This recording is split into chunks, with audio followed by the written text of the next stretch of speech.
All right, now I've got to include this book at the end of this video because it is just essential to do it. This is the one book. If you're going to buy any book at all, this is the one. This is the game changer. This is my absolute favorite. This actually is my favorite book, and there will never be another book that I love as much as I love this book because... Hi lovelies, it's Jess and welcome back to my channel. Today I have a cup of tea because we're talking about my favorite books from 2020, and books and tea is just the perfect combination. By the way, today's tea of choice is Serenity Tea by Made Tea. So it's a blend of lavender, rose petals, calendula flowers, and can't remember, chamomile, there we go. Anywho, if you have already had your cup of tea for the day, comment down below what is your favorite tea.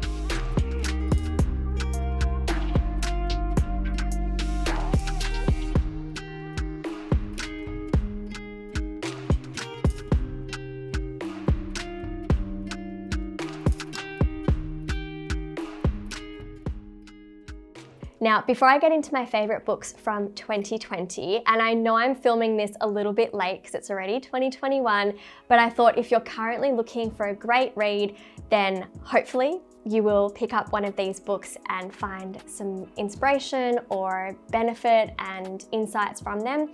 So the books I'm going to share with you, honestly, they have been, I'm going to say life-changing, and I didn't want to have a title that's like life-changing books you must read, but these books actually have had a really beautiful, positive impact on my life. They've been very insightful and they've changed the way that I go about a lot of different things. And so I'm going to talk about that in more detail soon, but also, I wanted to choose books that were quite different. So rather than just sharing my favorite motivational books or books around wellness, I've chosen one that is much more focused on health. Another one is around productivity and work-life balance. And another one is around confidence and self-esteem.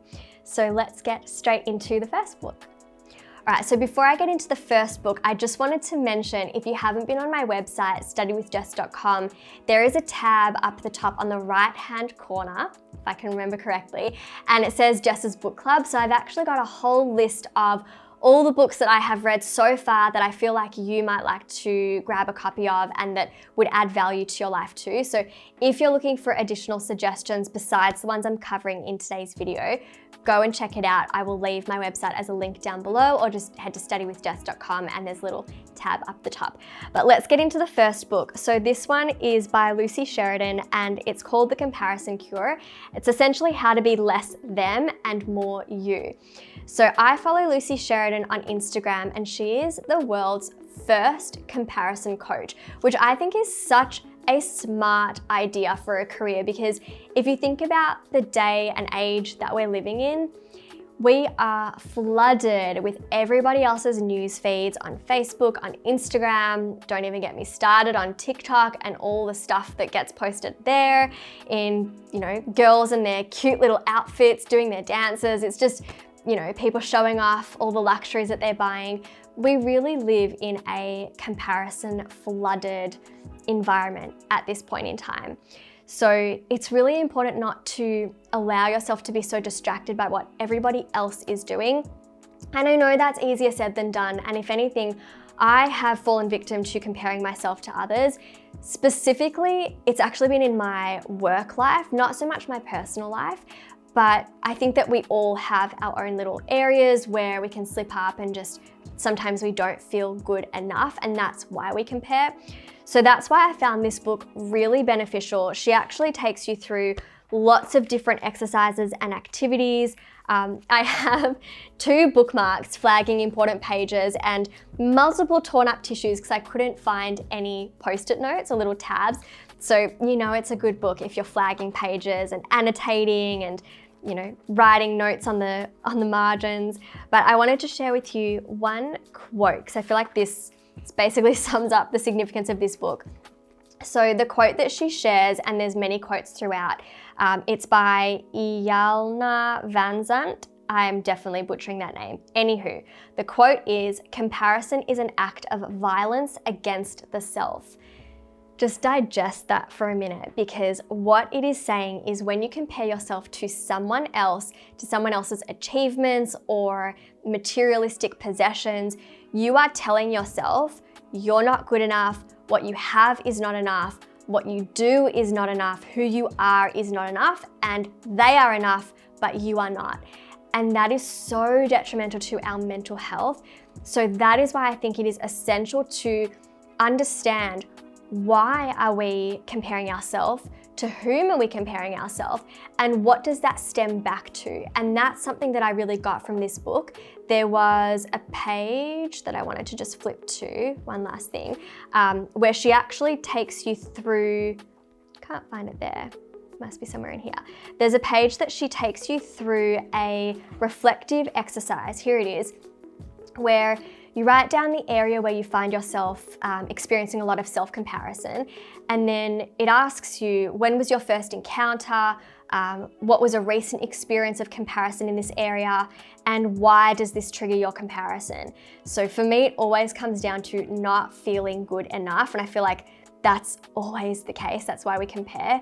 But when I realized why I was comparing myself to certain people, I actually realized that it stems back to things way in the past where, you know, maybe a teacher was always praising another student for what they were achieving and I didn't feel as noticed. So when I see other people on social media with amazing projects or getting lots of attention, I would essentially feel inferior or not enough, and I would compare.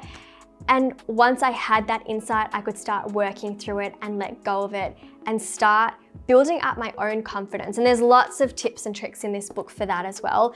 So I highly recommend you check it out, and go and follow her on Instagram, because she does a lot of live streams, IGTVs, all that stuff. And there's lots of words of wisdom there too. So yeah, that's the first book, The Comparison Cure.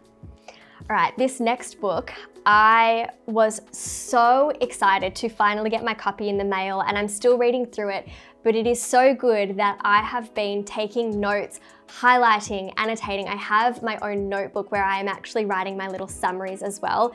So before I get into what this book is and what it's called, this is a serious game changer for me. And you know that I'm all about productivity and well-being, but essentially in this book, there are so many untapped secrets that we as women actually don't know. And it's about making your lifestyle and your commitments work for you. So this book, probably my new favorite book and my top of the list must read, I was gonna say my must read for 2021 is In the Flow by Alissa Vitti. So my friend Jess from Freshly Snapped, who does all my photos on Instagram as well, she was the one that got me onto this book, and at times there are just like no words for how amazing this book is. And at the same time, in reading it, I had moments where I was actually really frustrated about the fact that so much of the information in here is not communicated to us when we're younger.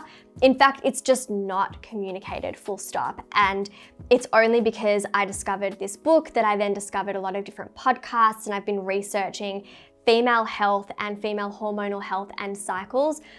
So essentially, we have two cycles. We have our circadian rhythm, which is something common for male and female, but women have another cycle called your infradian rhythm, and that is your roughly 28-day cycle. Now, what she talks about in this book, which is why it's such a game changer, is essentially that we should not be doing the same thing every single day, because it works against our cycle and against what our body needs.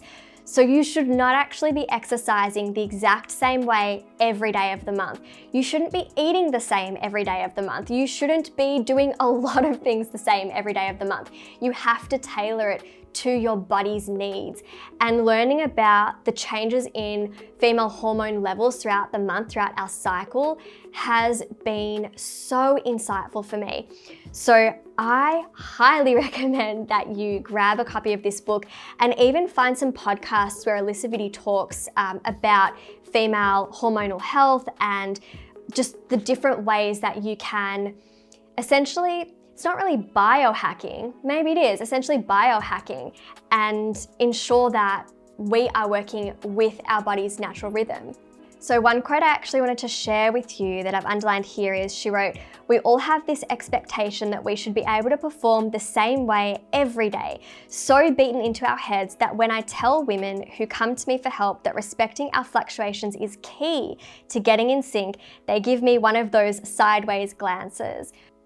So if you have noticed that certain times of the month you are feeling more creative, you're feeling more energetic, maybe your mood is elevated, there are certain times of the month where you don't feel so good, or you want to be more introverted or focus more on just like staying home, being a homebody and nurturing yourself, that's because our bodies are changing every day of the month, and there are some parts of the month where we're actually able to get the most out of our social commitments, or we're able to get the most out of our high intensity interval training exercise, or we're able to digest certain foods over others, or we need certain vitamins and supplements at certain times of the month as well.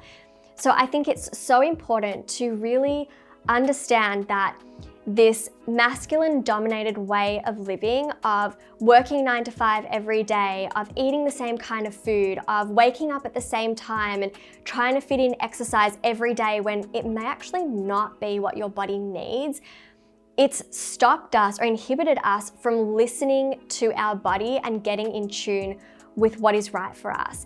And I'm all about living an authentic life and listening to my body and being self-compassionate. So even though this is very much health focused, I actually think it goes hand in hand with that. All right, now this next book, I have mentioned it on this channel before, but it's been a long time and I really wanted to include it in my must reads, my favorite books from 2020 in this video. So you know that I've struggled with work-life balance for a long time, and I've made videos about work-life balance and my own journey and my own lessons that I've learned for how to implement better boundaries as well around my career. And this book has really put it all into perspective for me, and it's just a really good resource, and there's lots of tips inside as well. So it's called Thrive and it's by Arianna Huffington. Now, I wanted to start by actually sharing perhaps what inspired her to write this book. And it really puts into perspective the importance of prioritizing our health and well-being.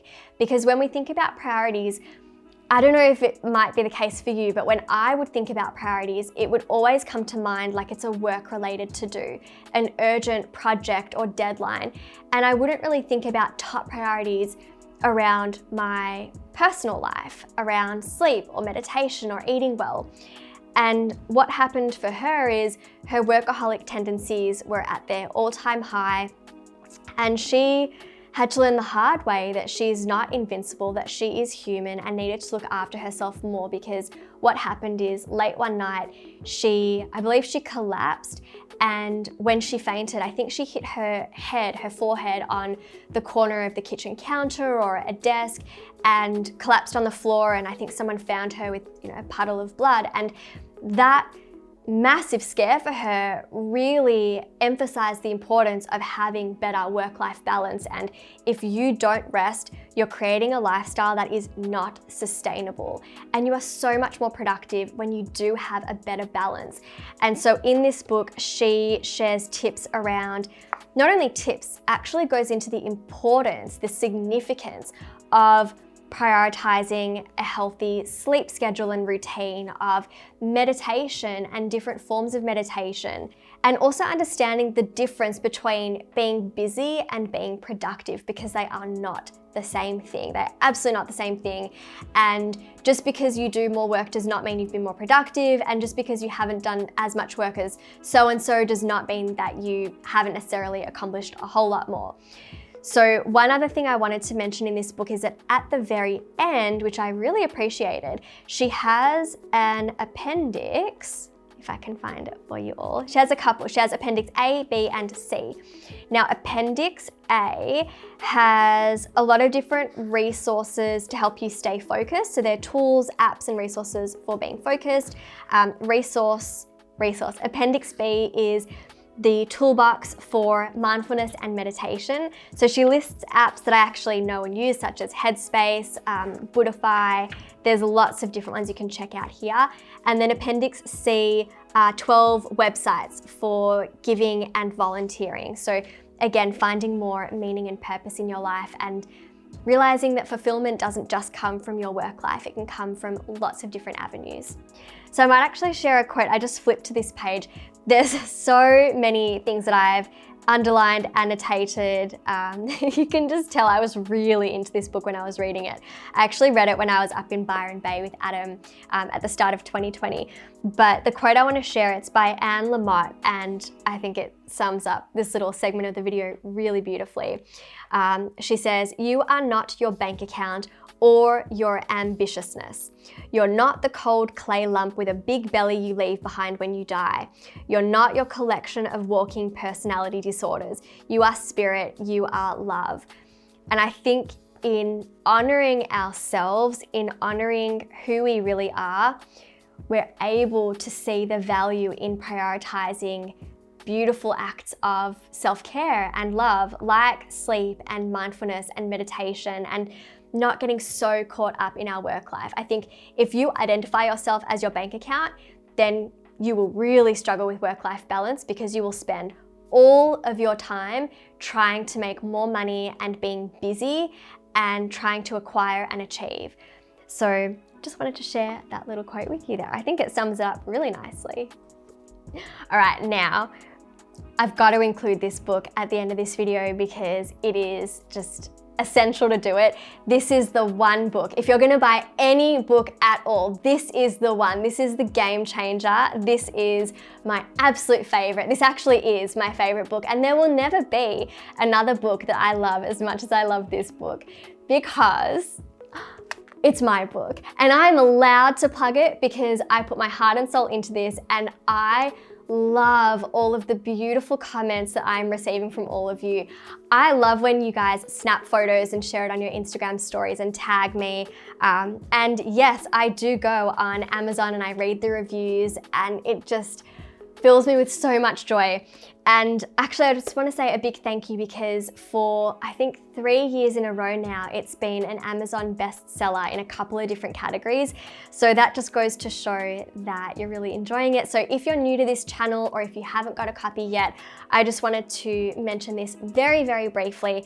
But the High School Survival Guide by yours truly, Study with Jess, Jessica Holzman, is my pride and joy. And I wrote this book a couple of years ago, and I share in it lots of different stories from my time in high school and university. And the reason that I put this book together for you all is because when I was a student, I was a massive stress head. I stressed unnecessarily, and I did not understand what it meant to work smart and not hard. I didn't understand that being busy was not necessarily being productive. And I think that I just got very overwhelmed when I got into high school. It was really only once I started university and then finished my degrees that I could really put a lot of the lessons into practice. So essentially, I want you to learn from my challenges and past experiences and hope that you don't have to repeat them. So I share things from how to get ready for a new school year, to socializing in school, creating the ideal study environment, maximizing your productivity and getting organized, goal setting tips. I get asked a lot on this channel to share tips around how to stay focused. So that's actually in this book. Tips for feeling positive. Of course, given my experience with stress and anxiety, there's tips for managing that as well. And if you're looking for more study-specific tips, I do cover how to tackle your major assignments and projects, or study effectively and prep for exams. So it's all in here, and there's different activities as you go as well. And to make it really easy for you all, there's little take-home tips at the end, or little summaries. So every chapter ends with my top 5 tips for that chapter too. So if you haven't got a copy, I'll leave that as a link down below in the description box, and you can go check it out. So comment below, what book do you recommend? Maybe you had a favorite from 2020, or you've already read a book this year and you highly recommend that other people check it out too. I'm always looking for new books to read, so let me know in the comments down below. And if you have read any of the books I've mentioned in today's video, including the High School Survival Guide, let me know as well in the comments.